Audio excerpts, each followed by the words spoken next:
The January 6th committee will hold its final public meeting. The panel expected to recommend criminal charges against former President Donald Trump. Reports say it may ask the Justice Department to pursue charges of obstruction of an official proceeding, conspiracy to defraud the federal government, and assisting in insurrection. The meeting is set for 1 p.m. tomorrow. Some Democratic lawmakers say the evidence speaks for itself. You know, this is someone who in multiple ways tried to pressure state officials to find votes that didn't exist. This is someone who tried to interfere with a joint session, even inciting a mob to attack the Capitol. If that's not criminal, then I don't know what is. White House correspondent Kellen Howell is live for us in Washington, D.C., ahead of what will be a busy week in the nation's capital. Good evening, Kellen. Good evening, Jay. Well, it's been almost 2 years since that attack on January 6th on the U.S. Capitol and the subsequent formation of the committee to investigate the events of that day. And as you said, they are having their final, or what is expected to be their final hearing tomorrow before that committee dissolves at the end of the year. And one member says they are likely to bring criminal and civil referrals against both the former president and some of his allies. The House Select Committee investigating the January 6th attack on the Capitol is expected to vote on criminal referrals against former President Donald Trump in its final public hearing on Monday. Congressman Adam Schiff, one of the committee members, said Sunday that he believes there is sufficient evidence to charge the president with multiple crimes, including insurrection. You know, this is someone who in multiple ways tried to pressure state officials to find votes that didn't exist. This is someone who tried to interfere with a joint session, even inciting a mob to attack the Capitol.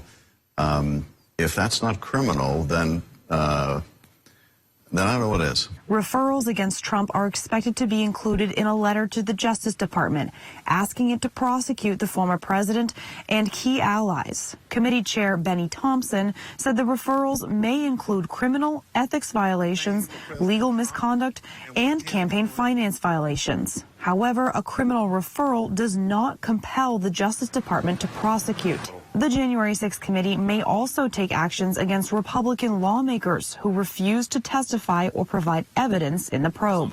We will also be considering what's the appropriate remedy for members of Congress who ignore a congressional subpoena, as well as the evidence that was so pertinent to our investigation and why we wanted to bring them in. Schiff said the committee may seek ethics referrals or congressional censure and will announce that decision Monday.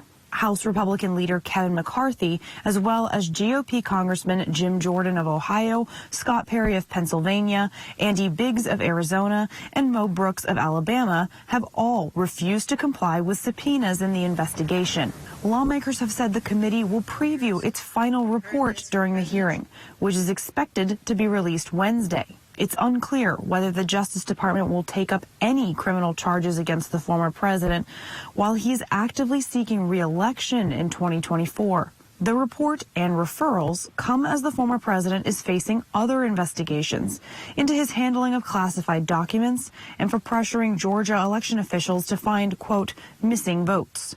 Schiff warned that it could be a long time before Donald Trump faces criminal charges in any of those investigations. I think that he should. I think he should face the same remedy, force of law that anyone else would. But I do worry that it may take until he is no longer politically relevant for justice to be served. And Jay, that final report from the committee is expected to be massive. We're expecting it to be 8 chapters spanning hundreds of pages, and it'll be laying out the committee's key findings, largely drawing on over 1,000 witness interviews that they've conducted over the last 2 years. Jay? Kellen, how are Republicans planning to respond to this report once it's finally released? Well, Jay, there are some reports out there that there is a sort of Republican so-called shadow committee that has been looking into security issues around that attack on January 6th. And one Republican member, Jim Banks, told Axios this weekend that committee is planning to release their own rebuttal to this House January 6th committee report that would be focused on security lapses on the part of Capitol Police and the FBI, despite the fact that they had what Republicans say they had warnings about the possibility of a riot leading up to that attack. Jim Banks told Axios that in their view, the House January 6th committee has ignored the serious issue at stake here, which is Capitol security. So we don't have much more details about the report, but they say they plan to release it in conjunction with the final report from the January 6th committee.